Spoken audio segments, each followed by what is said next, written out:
ബോധക്കേടെന്ന് പറഞ്ഞാൽ ഇങ്ങനെയുണ്ട് ബോധക്കേട്. ഡോക്ടർ എന്ത് പറയുന്നു? ഒന്നും പറയാൻ പറ്റില്ല. മനുഷ്യന്റെ അവസ്ഥയല്ലേ. മെഡിക്കൽ സയൻസിന് അജ്ഞാതമായ എത്രയോ പുതിയ രോഗങ്ങൾ വന്നുകൊണ്ടിരിക്കുന്നു. തൽക്കാലം ഡിസ്റ്റർബ് ചെയ്യണ്ട, റെസ്റ്റ് എടുക്കട്ടെ. ഇതിനു മുമ്പ് ഇങ്ങനെ ബോധക്കേട് വന്നിട്ടുണ്ടോ? എന്നെ പെണ്ണുവാക്ക വന്നപ്പോ ഇങ്ങനെ ഒന്ന് ബോധം കെട്ടു. പക്ഷെ അന്ന് 2 മണിക്കൂർ കഴിഞ്ഞപ്പോ ബോധം തെളിഞ്ഞു. വീട്ടിൽ വേറെ ആർക്കെങ്കിലും ഇതുപോലെ? ഇവരുടെ അപ്പാവൊക്കെ കൂടെ കൂടെ ബോധം പോകും. പക്ഷെ അത് മദ്യപാനം കഴിച്ചിട്ടാ. ഓക്കെ ഓക്കെ, ബോധം തെളിഞ്ഞാൽ ഉടനെ എന്നെ വിവരം അറിയിക്കണം. അറിയിക്കാം സാർ.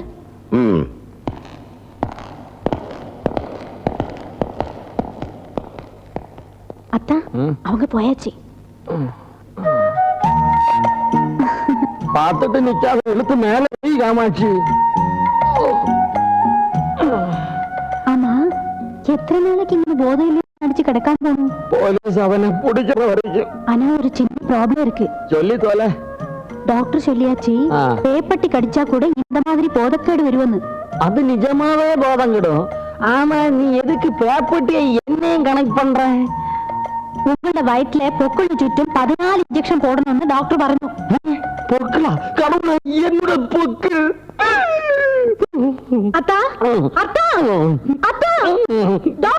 തൊഴിലാളികൾക്ക് ഒന്നും അറിയേണ്ട ആവശ്യമില്ലല്ലോ, അവർക്ക് ശമ്പളം കൊടുത്തല്ലേ പറ്റൂ. സ്വാമി തന്നെയാണോ സ്ഥിരമായ ബാങ്കിൽ നിന്ന് ക്യാഷ് എടുക്കാൻ പോറില്ല? ഇത് രണ്ടുപേരും കൂടിയുള്ള ഒരു ഒത്തുകളിയാണെന്ന എന്റെ ബലമായ വിശ്വാസം. ഒരുത്തൻ തട്ടിപ്പറിച്ചോണ്ട് ഓടുക, അവനെ പിടിക്കാനെന്ന മട്ടിൽ മറ്റവൻ പിറകെ ഓടുക.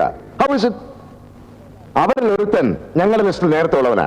അവനെ ലാക്കാക്കിയാണ് ഞങ്ങളുടെ നീക്കം. എനിവേ, എത്രയും വേഗം അവരെ കസ്റ്റഡിയിലെടുത്ത് എന്റെ പണം തിരിച്ചു കിട്ടാനുള്ള ഏർപ്പാട് താങ്കൾ ഉണ്ടാക്കണം പ്ലീസ്. ഞാൻ പരമാവധി ശ്രമിക്കാം. Thank U.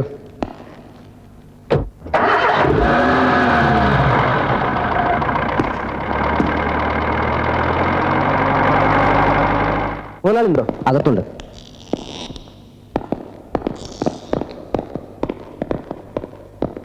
എന്തായി? വല്ല വിവരവും കിട്ടിയോ അവന്റെ? മുതലാളി ഞങ്ങളോട് ക്ഷമിക്കണം, ബെന്നി കടന്നു കളഞ്ഞു. അപ്പൊ എന്റെ സ്വർണം അതും കൊണ്ടാ പോയത്. വേറൊരുത്തനും കൂടെ അവർ കൂട്ടുകിട്ടിട്ടുണ്ട്. 2 പേരും ചേർന്ന് ഒത്തു കളിച്ച് പെട്ടിയും കൊണ്ട് കടന്നു കളഞ്ഞു. എവിടുന്ന അവന്മാര് സ്വർണം പൊക്കിയത്? ലോക്കറിൽ നിന്നാവാനേ വഴിയുള്ളൂ. നാട് വിടുന്നതിന് മുമ്പ് അവരെ പിടിച്ച് എന്റെ മുമ്പിൽ കൊണ്ടുവന്നില്ലെങ്കിൽ എല്ലാത്തിനും കൊന്നുകളയും ഞാൻ. എന്റെ ദൈവമേ! എന്താണ്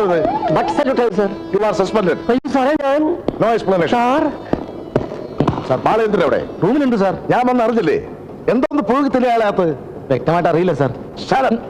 എടോ, മേലുദ്യോഗസ്ഥന്റെ പവർ കാണിക്കാതെ കീഴിലുള്ള CSI കാണാൻ ഞാൻ ഇങ്ങോട്ട് വരുന്നൂടാ. അത് ഇതുവരെ എനിക്ക് പിടികിട്ടാത്ത കാര്യമാണ് സാർ. തനിക്ക് പിടി കിട്ടില്ലല്ലോ. You are a fool. Yes sir. Circle അദ്ദേഹം ഇവരാണ് സാർ പറയുന്നത്. സാർ ഞാൻ സാർ സല്യൂട്ടിന് മാത്രമേ ഇവിടെ ഒരു ക്ഷാമമില്ല. ഒരു വാക്ക് പറഞ്ഞിരുന്നെങ്കിൽ ഞാൻ അങ്ങോട്ട് വന്ന് കാണുമായിരുന്നില്ല. എടോ, അങ്ങോട്ടോ ഇങ്ങോട്ടോ എന്നുള്ളതല്ല പ്രശ്നം, എങ്ങോട്ടാണ് അന്വേഷണം എന്ന് അറിയേണ്ടത്. സാർ എടോ, അനുഭവത്തിന്റെ വെളിച്ചത്തിലാണ് ഞാൻ പറയുന്നത്. ഇത് വളരെ കോംപ്ലിക്കേറ്റഡ് ആയിട്ടുള്ള ഒരു കേസാ. ആട്ടെ, ഈ കളവ് പോയ ഓട്ടോറിക്ഷയുടെ തുമ്പ് വല്ലതും കിട്ടിയോ? തുമ്പ് മാത്രല്ല, എല്ലാം കൂടെ പെറുക്കി കൂട്ടിയപ്പോ ഏതാണ്ട് മുഴുവൻ പാർട്സും കിട്ടി. പാർട്സേ താൻ പുഴുങ്ങി തിന്നാ മതി. എടോ, അവന്മാരെ കുറിച്ച് വല്ല വിവരവും കിട്ടിയെന്നാണ് എനിക്ക് അറിയേണ്ടത്. ചിലപ്പോ വിവരം കിട്ടാൻ സാധ്യതയുണ്ടെന്ന് ഒരു ചെറിയ വിവരം കിട്ടിയിട്ടുണ്ട്. മനസ്സിലായില്ല? അതിലൊരുത്തിന് നല്ല മുറിവ് പറ്റിയിട്ടുണ്ട്. ഓട്ടോറിക്ഷ മറിഞ്ഞു വീണെടുത്ത് ചോര ഒഴുകിയ പാടുണ്ട്. എന്നിട്ട് ഹോസ്പിറ്റലിൽ അന്വേഷിച്ചോ? ഞങ്ങൾ മെസ്സേജിൽ കൊടുത്തോണ്ടിരിക്കുക സാർ. എങ്ങോട്ട്? സിറ്റിയിലുള്ള എല്ലാ ഹോസ്പിറ്റലിലേക്കും. അത് പോരാ, പ്രാന്തപ്രദേശങ്ങളിലുള്ള എല്ലാ ഹോസ്പിറ്റലുകളിലേക്കും മെസ്സേജ് പാസ് ചെയ്യണം. അതെവിടെ സാർ? ഏത്? ഈ പ്രാന്തപ്രദേശം കൂനമ്മാവിന്റെ അടുത്ത്. അതൊന്ന് നോട്ട് വെക്കാം. പുഴുകി തിന്നാനായി 24 hours കാര്യമായ വിവരങ്ങളൊന്നും എനിക്ക് കിട്ടിയില്ലെങ്കിൽ എല്ലാത്തിനെയും ഞാൻ സസ്പെൻഡ് ചെയ്യും. മമ്മി ബിസ്ക്കറ്റും പാലും എടുത്തു വെക്കാൻ പോവാ. ബഹളം ഉണ്ടാക്കാതെ ഇരുന്ന് കണ്ടോണം. കുസൃതി കാണിച്ചാ അറിയാലോ.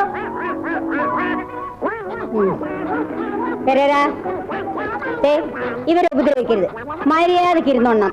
ബോംബെയിൽ വെച്ച് ഡഗ്ലസിന്റെ അടുത്ത് കാണിച്ച തെമ്മാടിത്തനം എന്റെ അടുത്ത് കാണിച്ചാലുണ്ടല്ലോ.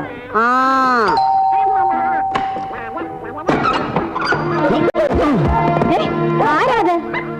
ഞാനോ? ഞാനെന്ന് വെച്ചാ ആന്റി, ഞാൻ ജോസി പെരേര. ആന്റി, ഞാൻ ഇവിടെ താമസിക്കുന്ന പെരേര. ഇതെന്റെ ഫ്രണ്ടാ ബെന്നി. ഒന്നുമില്ല.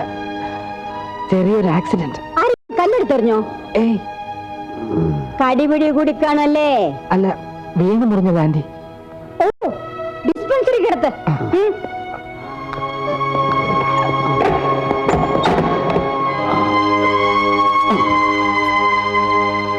പെയിൻ എങ്ങനെയുണ്ട്?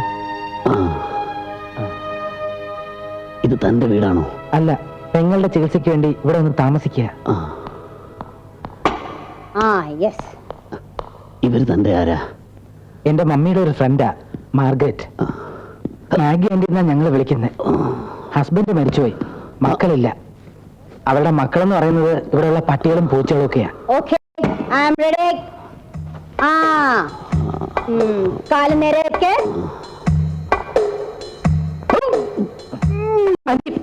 ഹാർട്ടും ലങ്സും എങ്ങനെയുണ്ടെന്ന് നോക്കിയതാ. പേടിക്കാനില്ല. Very strong. Yes, next. അയ്യോ, ഒന്നുകൊണ്ടും പേടിക്കണ്ട. ആന്റി 25 വർഷത്തെ സർവീസുള്ള മൃഗ ഡോക്ടറാ. Ready. Shut up. Thank you. നോർമലാണ്. ഇന്ന് ഡിസ്ചാർജ് ചെയ്യാം. ഈ സോൾഡായിട്ടോ ഞാൻ ഒരു ടാബ്ലറ്റിന് കുറിച്ച് തരാം. അത് മുടങ്ങാതെ കഴിക്കണം. എത്ര രൂപയാവും? മെഡിക്കൽ സ്റ്റോറിൽ ചോദിച്ചാൽ മതി. Thank you. മിസ്റ്റർ അനന്തകൃഷ്ണൻ, ഞാൻ നിങ്ങൾക്ക് ചിലരുടെ ഫോട്ടോഗ്രാഫ്സ് കാണിച്ചു തരാം. അതിലാരാണ് നിങ്ങളുടെ പണം തട്ടിക്കൊണ്ടു പോയത് എന്ന് പറയണം.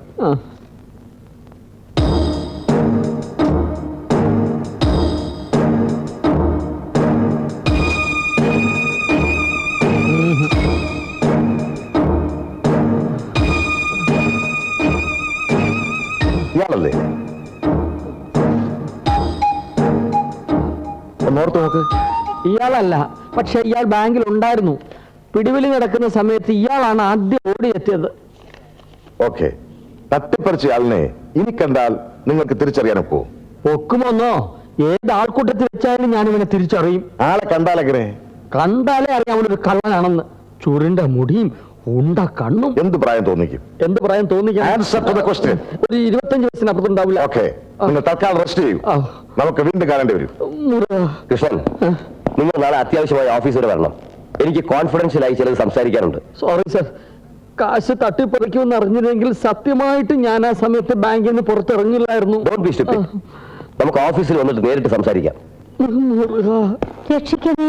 നിന്നെ അല്ലടി എന്നെ. ആ പണം തട്ടിപ്പറിച്ചവന്റെ പേഴ്സിൽ നിന്നും കിട്ടിയ ഫോട്ടോയിലെ പെൺകുട്ടിയെ കുറിച്ച് ഞങ്ങൾ അന്വേഷിച്ചുകൊണ്ടിരിക്കുകയാണ്. 24 മണിക്കൂറിനകം. പ്ലീസ്, ഈ 24 മണിക്കൂറിന്റെ കണക്ക് ഇനിയെങ്കിലും നിർത്താമോ? താങ്കൾ ഒന്ന് മനസ്സിലാക്കണം, പരിമിതമായ സൗകര്യങ്ങൾ വെച്ചുകൊണ്ടാണ് ഞങ്ങൾ ഈ അന്വേഷണങ്ങളൊക്കെ നടത്തുന്നത്. സത്യം പറഞ്ഞാൽ അത്യാവശ്യത്തിന് സ്റ്റാർട്ടാകുന്ന ഒരു ജീപ്പ് പോലും ഞങ്ങൾക്കില്ല.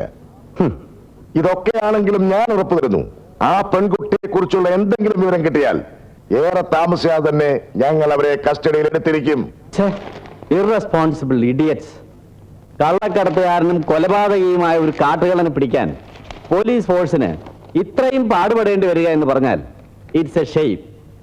മിലിറ്ററി ആയിരുന്നെങ്കിൽ വിത്തിൻ സെക്കൻഡ്സ് ഇവന്റെ ഒക്കെ ഉണ്ടല്ലോ ഗ്രാൻഡ് പപ്പായ വരെ തൂക്കിയെടുത്തിരിക്കും. അത് ശരിയാ. അത് പോട്ടെ, പട്ടാപ്പകൽ അതും പോലീസിന്റെ മൂക്കിന് താഴെ കൂടെ 5 ലക്ഷം തട്ടിക്കൊണ്ട് ഓടിയിട്ട് അവനെ പിടിക്കാൻ പോലും കഴിഞ്ഞില്ലെന്ന് പറഞ്ഞാൽ. ബ്രേക്ക്ഫാസ്റ്റ് ടേബിൾ വെച്ചിട്ടുണ്ട്. ഓക്കെ പാൻസും പെന്നും അയൺ ചെയ്ത് അൽമാരയിലുണ്ട്. ഓക്കെ. ആ, പിന്നെ മരുന്ന് കഴിക്കാൻ മറക്കരുത്. ബട്ട് നീ ഇന്നും ലേറ്റായി. Now time is 9:40. സോറി പപ്പാ. ഇവിടത്തെ ഹോസ്പിറ്റൽ ആയതുകൊണ്ട് കൊള്ളാം. മിലിറ്ററിയിൽ എങ്ങാൻ ഒരു നഴ്സ് ഇങ്ങനെ ഉത്തരവാദിത്വമില്ലാതെ പെരുമാറിയാൽ പണിഷ്മെന്റ് ഉറപ്പാ. അറിയാമല്ലോ. വരട്ടെ അങ്കിൾ. ആ പിന്നെ അയ്യോ, ലേറ്റായി. മഴ്സി, എന്താ ഇവിടെ നിൽക്കുന്നത്? രൂപ കിട്ടി. ആര് തന്നു? അതൊക്കെ സംഘടിപ്പിച്ചു. നാൻസി ഇന്ന് ഡിസ്ചാർജ് ചെയ്ത് വിളിച്ചോണ്ടിരാൻ പോവാ. അത് വേണോ? എന്തായാലും ഞങ്ങളുടെ ഹോസ്പിറ്റലിൽ നാളെ അഡ്മിറ്റ് ചെയ്യാൻ നോക്കൂ. അവിടുന്ന് ഡിസ്ചാർജ് ചെയ്ത് നേരെ അഡ്മിറ്റ് ചെയ്യുന്നതിന് ബുദ്ധി. പക്ഷേ അവിടുന്ന് ഉടനെ കൊണ്ടുവന്നേ പറ്റൂ, അല്ലെങ്കിൽ ചിലപ്പോ കുഴപ്പമാവും. എന്ത് കുഴപ്പം? അല്ല, അങ്ങനെ കുഴപ്പമൊന്നും ഉണ്ടായിട്ടല്ല. എന്നാലും ഇന്നൊരു ദിവസം അവൾ എന്റെ കൂടെ നിൽക്കട്ടെ. വെറുതെ മണ്ടത്തരം കാണിക്കരുത്. വീട്ടിൽ കൊണ്ടുവന്ന് നിർത്തി പെട്ടെന്ന് ട്രെയിൻ. അങ്ങനെയൊന്നും ഉണ്ടാവില്ല. ഒരു ദിവസത്തെ കാര്യമല്ലേ ഉള്ളൂ. പിന്നെ നാളെ നിങ്ങളുടെ ഹോസ്പിറ്റലിൽ അഡ്മിറ്റ് ചെയ്യാൻ പ്രശ്നമൊന്നും ഉണ്ടാവില്ലല്ലോ. എന്ത് പ്രശ്നം? അല്ല, ഞാൻ ചോദിച്ചെന്നേ ഉള്ളൂ. മാസത്തിൽ 2 പ്രാവശ്യം ഡോക്ടർ ഫെർണാണ്ടസ് ഇവിടെ വരും. അദ്ദേഹം വരുമ്പോ ഓപ്പറേഷൻ ഫിക്സ് ചെയ്ത രോഗിയെ അഡ്മിറ്റ് ചെയ്തിട്ടില്ലെങ്കിൽ അതൊന്ന് കൺസൾട്ട് ചെയ്തപ്പോഴേ ഡോക്ടർ പറഞ്ഞിരുന്നു. ആ, അപ്പൊ അറിയാലോ. ഈ വിസിറ്റ് കഴിഞ്ഞാൽ പിന്നെ അടുത്ത മാസം 12-ാം തീയതി ഡോക്ടർ വരും. അതുവരെ ഓപ്പറേഷൻ നീട്ടിക്കൊണ്ടു പോകുന്നത് റിസ്ക് ആണെന്ന് അദ്ദേഹം പ്രത്യേകം പറഞ്ഞിട്ടുണ്ട്. ടെൻഷൻ ആവാതിരിക്കേ, ഒക്കെ ശരിയാവും.